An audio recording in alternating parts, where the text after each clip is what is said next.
kita sudah menjembatani semua pengekspor di Maluku itu untuk mengekspor baik itu ke Belanda, ke Cina. Jadi udah kita gaungkan itu. Nah, oleh karena itu hadirnya Palapusaka ini menjembatani semua stakeholder, baik itu kementerian, terus pemerintah daerah dalam hal ini adalah perindustrian, perdagangan, dinas pertanian. Oleh karena itu kita juga menyiapkan perangkat, baik perangkat lunak maupun perangkat keras di laboratorium Balai Besar Perbenihan Ambon bagaimana mengantisipasi pencemaran aflatoksin ini. Sekarang ini yang kita kembangkan juga adalah pala organik. Nah, pala organik ini harganya mahal dibanding dengan pala anorganik yang sudah tercemar dengan. Jadi sekarang ini ada sekitar 15 kelompok yang kita kembangkan itu untuk pala organik itu. Nah, itu harganya lebih tinggi.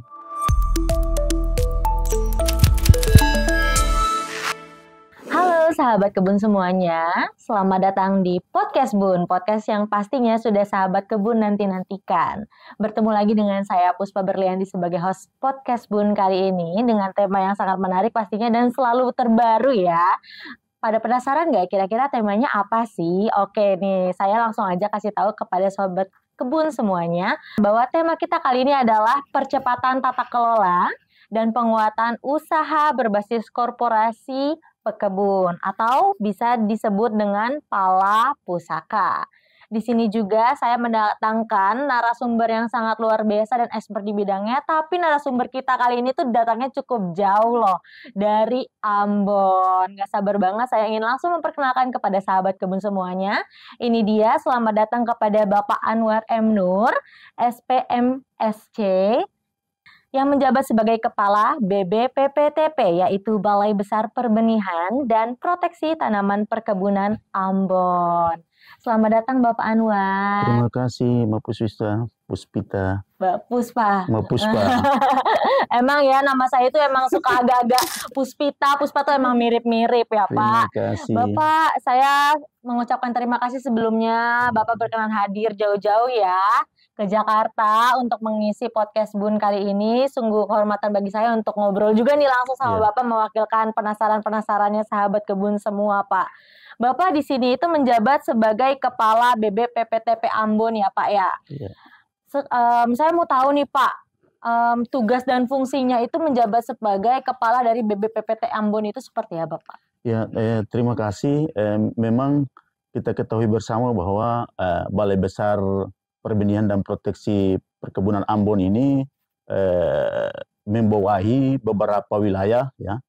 Baik itu wilayah timur secara keseluruhan, jadi ada perbenihan itu sekitar 13 provinsi dan proteksi itu ada 9 provinsi.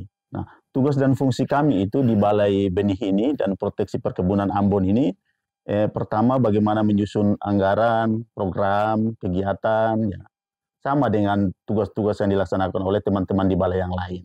Nah, oleh karena itu fungsinya adalah menyangkut dengan pertama yaitu Peraturan Menteri Nomor 11 Tahun 2023 itu membawahi semua fungsi di Balai Besar. Mungkin itu yang bisa kami sampaikan.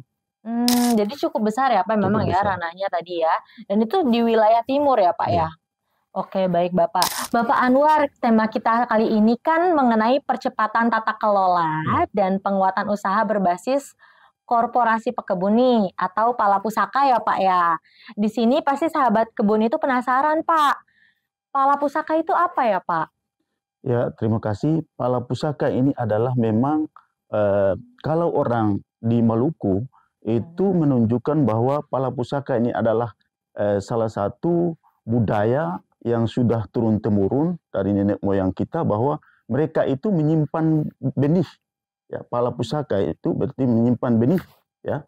Benih pala itu berarti menunjukkan bahwa mereka menyimpan kebudayaan. Nah, itu dan kekayaan khas. Oleh karena itu nenek moyang kita itu dulu itu seperti itu. Mungkin. Oh, jadi asal dari pala pusaka itu seperti itu ya Pak ya, nenek moyang yang memang sudah menyimpan benih dari dulu ya, makanya namanya itu pala pusaka ya Pak, seperti itu. Kalau pala pusaka ini tuh aplikasi atau program Pak? Nah, Kalau Pala Pusaka ini adalah salah satu program yang kami menjadi Kepala Balai Besar Ambon itu, kami melakukan salah satu inovasinya adalah inovasi tentang tata kelola ini. Nah, karena kami melihat bahwa prospek ke depannya itu untuk pala pusaka ini atau komoditi pala ini sangatlah luar biasa karena bisa berkompetisi di luar negeri. Nah, oleh karena itu kami juga menyiapkan baik mulai dari hulu sampai hilirnya itu kami menyiapkan semua perangkat-perangkatnya. Oleh karena itu juga kemarin kita juga menetapkan keputusan Dirjen 140 tahun 2023 tentang pedoman teknis ya budidaya pala yang baik. Jadi memang ya di sini itu pala itu bisa mendatangkan kesempatan-kesempatan yang besar ya Pak, gitu. Makanya dibuat program Pala Pusaka ini gitu ya, untuk lebih ke prosesnya atau perkembangannya dari waktu ke waktu ya Bapak ya. Iya. Jadi sebuah program Pala Pusaka ini untuk pala itu sendiri ya Pak, tadi perkebunan pala itu sendiri? Atau banyak selain pala juga ada di Pala Pusaka? Ya, selain pala juga, komoditi pala juga, pala ini mempunyai ada turunan-turunannya. Ada selai pala, ada juga minyak pala, ada juga kue pala. Nah, ini macam-macam turunannya. Nah, ada beberapa macam yang memang betul-betul. Nah, ini juga kita harus mengelola dengan baik. Nah, oleh karena itu kami juga bekerja sama dengan beberapa perusahaan, ya, dalam hal ini perusahaan eksportir, ya, di Maluku. Jadi sekarang itu Maluku itu udah mulai mengekspor langsung. Dulunya itu langsung ke Surabaya. Tapi sekarang kita sudah menjembatani semua pengekspor di Maluku itu untuk mengekspor baik itu ke Belanda, ke Cina. Jadi udah kita gaungkan itu. Nah, oleh karena itu hadirnya Pala Pusaka ini menjembatani semua stakeholder, baik itu kementerian, terus pemerintah daerah dalam hal ini adalah perindustrian, perdagangan, dinas pertanian. Luar biasa ya Pak ya. Ya. Jadi memang dari sisi peningkatan ekonominya ini sangat signifikan juga ya Pak. Seperti itu. Bapak, saya mau tahu nih Pak, tadi kan sempat disebutkan kalau misalkan ini merupakan ada program perubahannya ya Pak ya, seperti itu ya. Mengapa dikatakan sebagai proyek perubahan dan bagaimana pengimplementasiannya? Ya, terima kasih bahwa kenapa sehingga kami sebut proyek perubahan, karena ini memang baru. Baru yang kami angkat kemarin dengan melalui PKN 2 bahwa kami merumuskan ini dengan Pak Dirjen, Pak Sesdi juga, Pak sama-sama dengan direktur-direktur semua. Nah, ini kami merumuskan bersama dan itu juga saya diarahkan oleh Bapak Dirjen. Nah, oleh karena itu Bapak Dirjen juga melihat bahwa ini peluang yang luar biasa. Nah, karena komoditas pala ini bersaing di luar negeri itu cukup luar biasa. Nah, baik dari segi harga, komoditas, kualitas maupun proses-prosesnya yang selanjutnya. Nah, oleh karena itu Kementerian Pertanian melalui Dirjen Perkebunan lewat Balai Besar Perbenihan dan Proteksi Tanaman Perkebunan itu di Ambon, kami akan mendampingi ya, baik itu stakeholder dalam hal ini perguruan tinggi maupun pengusaha, serta pada petani itu sendiri yang memang betul-betul adalah petani itu adalah pelaku dalam hal komoditas perkebunan, dalam ini komoditi pala. Itu menurut saya sangat luar biasa sih Pak, sangat luar biasa dan juga menarik pasti ya untuk waktu sekarang ini dan juga untuk keberlangsungan ke depannya, masa depan sosial ekonomi Indonesia itu sendiri itu pasti berpengaruh ya Pak ya. Kalau tujuan dan target dari Pala Pusaka ini tuh apa sih Pak? Nah, tujuan kami bahwa Pala Pusaka ini lahir karena memang betul-betul niat kami dari dalam hal ini Balai Besar Perbenihan dan Proteksi Tanaman Perkebunan Ambon ini, pertama itu yang saya tadi sampaikan tadi, kita harus bisa menyatukan semua stakeholder. Ya. Nah, untuk mendampingi sekaligus memberikan pelatihan-pelatihan bagaimana sih sebenarnya mulai dari pengambilan benih ya, atau dari awal itu adalah pohon induk, ya, terus pengambilan benih, ya, terus baik itu budidayanya, terus pasca panennya. Nah, ini harus sesuai. Nah, oleh karena itu kami berharap bahwa good agricultural price dan good heading price ini yang harus kita sosialisasikan kepada dalam ini adalah petani kita. Jadi dari tujuan-tujuan dan target itu tuh pasti sudah ditetapkan ya Pak, kira-kira tujuan jangka pendeknya seperti apa, jangka menengahnya dan juga tujuan kedepannya juga itu ada ya Pak ya, tujuan dan target. Ya, mungkin yang kami bisa menjelaskan bahwa tujuan jangka pendek kita itu apa yang kita harapkan itu pertama bahwa petani bisa memahami lah bahwa apa sih sebenarnya kualitas ekspor kita, ya. Jadi dilihat dari kualitas ekspor ini penting. Oleh karena itu kami juga di jangka pendek ini karena pala itu banyak terkontaminasi dengan aflatoxin, itu di luar negeri kadang-kadang mereka menolak. Nah, oleh karena itu hadirnya balai besar ini menjembatani, saya bilang tadi, mendampingi. Oleh karena itu kita juga menyiapkan perangkat, baik perangkat lunak maupun perangkat keras di laboratorium Balai Besar Perbenihan Ambon bagaimana mengantisipasi pencemaran aflatoxin ini. Oleh karena itu kami berharap bahwa jangka pendek ini kita mengantisipasi itu. Karena rata-rata artinya dari broker-broker di luar negeri itu melihat bahwa kalau pala itu tidak boleh tercemar dengan aflatoxin. Nah, itu jangka pendek kita. Oleh jangka menengah kita itu adalah bagaimana sosialisasi tentang yang tadi saya sampaikan adalah good agriculture price-nya, itu penting. Yang kedua adalah good heading price-nya, karena ini juga penting untuk bagaimana menjaga kualitas pala.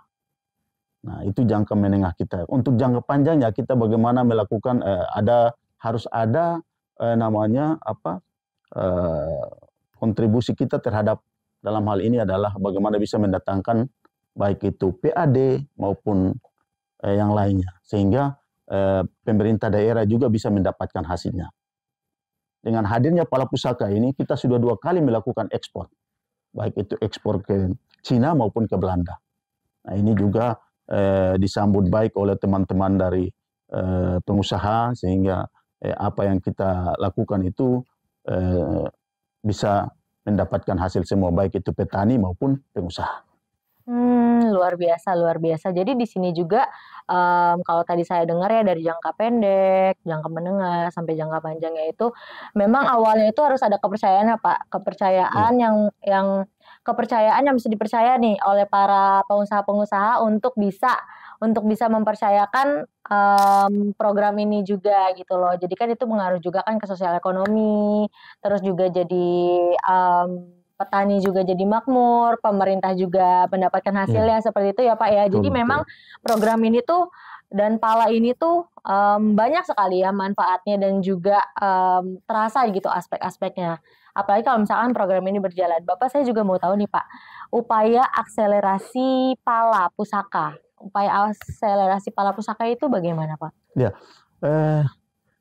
kami berpikir bahwa dari sisi budidaya, apa yang saya sampaikan tadi bahwa Perdirjen Perdirjen 140 tahun 2023 itu yang kita baru keluarkan kemarin itu merupakan salah satu jawaban. Nah, oleh karena itu bagaimana kita bisa mempertahankan tanaman yang ada. Akselerasi ini kan artinya percepatan. Nah, percepatan itu dari sisi budidayanya, ya, karena sekarang ini adalah yang kita lihat itu adalah tanaman pala itu udah tua. Nah, oleh karena itu kita butuh revitalisasi kembali. Nah, oleh karena itu revitalisasi ini menunjukkan bahwa supaya kita bisa mempertahankan kualitas maupun produksi palanya. Jadi kami berharap bahwa dukungan Kementerian Pertanian melalui Dirjen Perkebunan itu kami berharap bahwa pengembangan pala ini harus dikedepankan, karena ini kalau tidak rempah-rempah kita ini akan hilang. Mungkin itu yang bisa kami sampaikan. Terima kasih Bapak. Jadi memang ya kalau untuk kita juga harus rata ya Pak memperhatikan dari setiap perkebunan ini kan banyak ya Pak ya, maksudnya pala dan juga yang lainnya. Jadi tidak ada yang boleh yang perhatiin ini banget, yang ini kurang diperhatiin. Karena itu ya Pak bisa memicu terjadinya tadi mungkin kelangkaan atau kemusnahan ya Pak ya kalau misalkan tidak diperhatikan seperti itu. Bapak bedanya pala pusaka dengan program lainnya itu apa?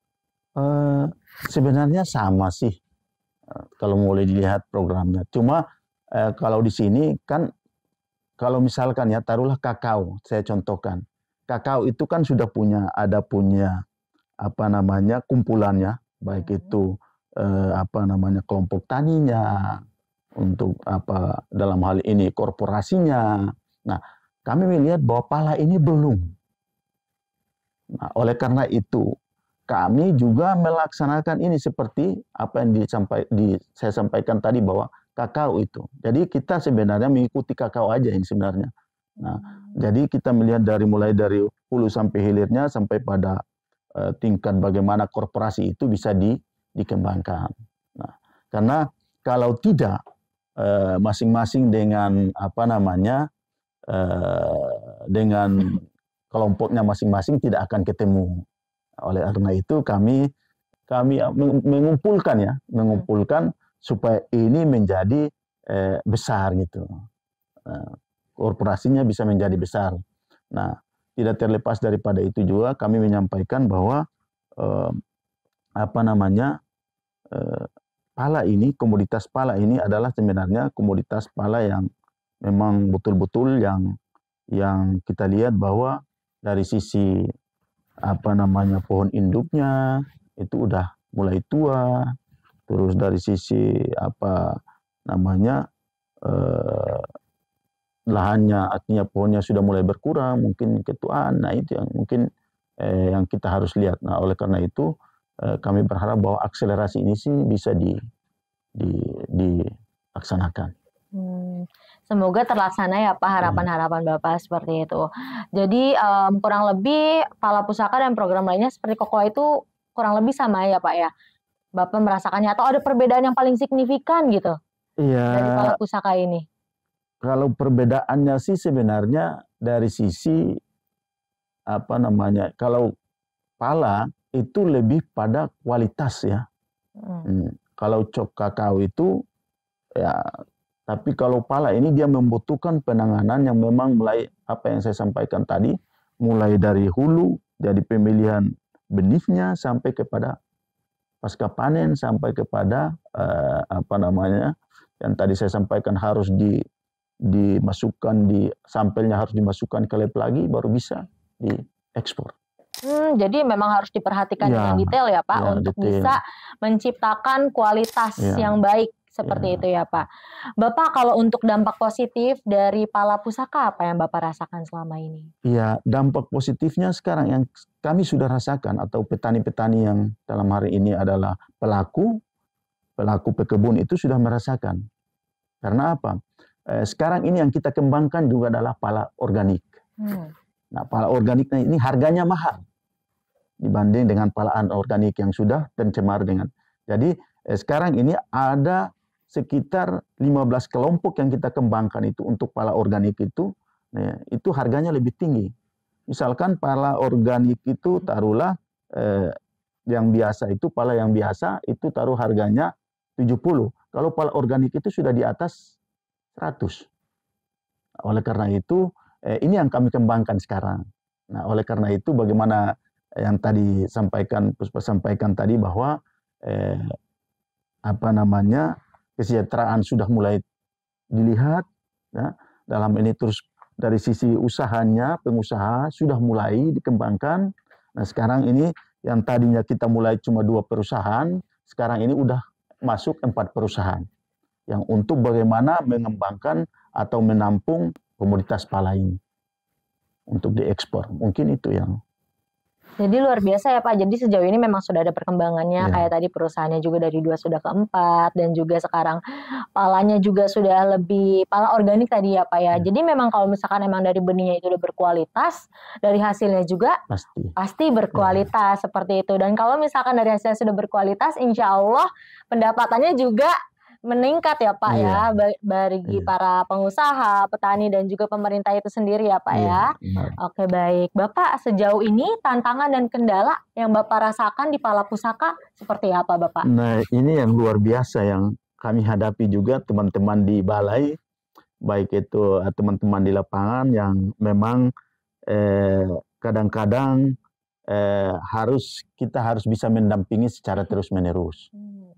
Kalau kita tidak mendampingi dalam hal ini pelaku usaha pelaku petani ini, eh, pala itu akan tidak komoditas pala itu akan tidak sesuai dengan yang kita harapkan.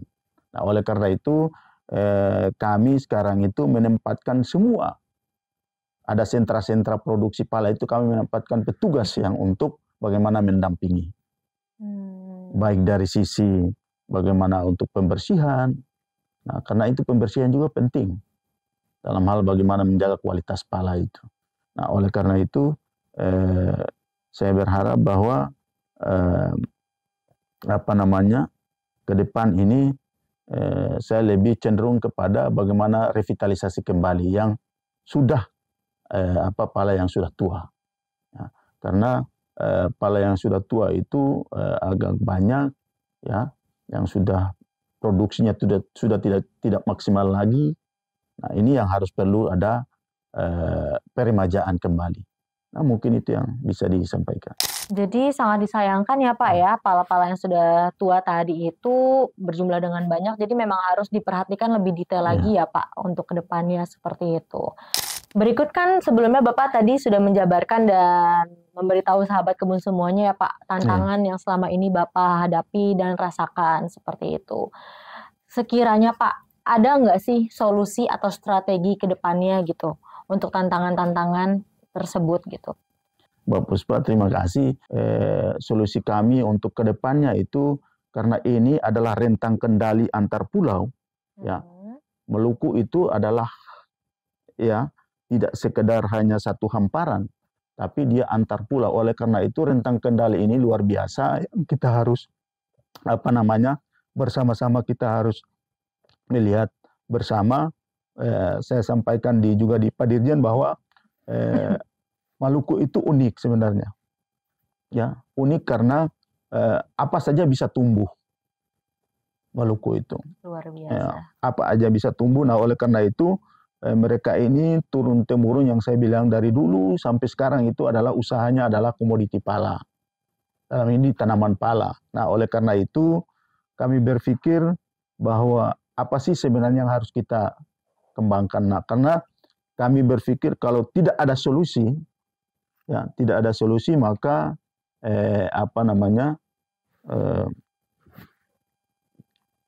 produksi tidak akan secara berkontinu, jalannya secara berkontinu. Nah, oleh karena itu ada juga kan ada sentra-sentra yang tadi sampaikan, sentra pala itu di beberapa daerah yang perlu direvitalisasi kembali, baik dari segi kualitasnya maupun dari segi mungkin tanaman yang tua itu. Nah, itu mungkin solusi yang harus perlu dipercepat sekarang ini adalah penggantian tanaman. Nah, ini penting. Nah, mungkin itu yang kami sampaikan.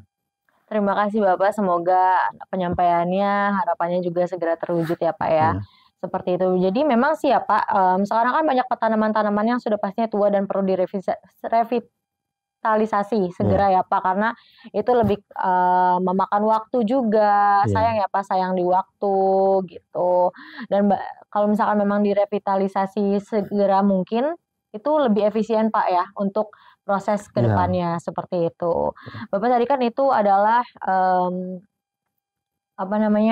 solusi ya, solusi dari Bapak seperti itu. Sekarang Bapak sampaikan apa harapan terbesar Bapak di sini? Pala Pusaka ini sebenarnya bukan daerah Maluku aja harapan terbesar kami. Ini bisa diaplikasi ke tempat lain juga. Karena sementara ini kita konsen dulu di Maluku. Nah, mungkin tahun berikut, tahun depan ini kita ke Maluku Utara, di mana ada potensi palanya. Nah, oleh karena itu kita akan membentuk juga kelompok-kelompok organik pala, karena ini organik pala itu lebih pada bagaimana meningkatkan ya, meningkatkan harga pala. Jadi kita tidak sekedar hanya ya, orang bilang bahwa yang standar-standar saja, tapi kita harus lebih kepada high-nya. Nah, oleh karena itu kami mengembangkan ini yang sekarang ini adalah pala organik itu. Dan kami berharap bahwa di semua daerah akan kami kembangkan itu. Baik, terima kasih Bapak atas harapannya, semoga segera terwujud ya. Jadi demi keberlangsungan pala yang berkualitas, banyak sekali yang harus direvisi ya Pak saat ini ya. Banyak sekali tindakan-tindakan yang harus segera dilakukan seperti itu. Baik Bapak, tidak terasa ya kita sudah selesai nih di penghujung acara. Sahabat kebun juga pastinya udah nggak penasaran lagi nih tentang tema kita kali ini. Sebelumnya saya mengucapkan terima kasih kepada Bapak Anwar sudah datang jauh-jauh ke Podcast Bun. Saya Puspa Berlianti sebagai host Podcast Bun. Mohon maaf bila ada salah kata. Sahabat kebun semuanya, jangan lupa untuk like, share, subscribe, dan follow semua sosmed Ditjen Perkebunan. Ada di sini semuanya ya, sahabat kebun. Bye-bye.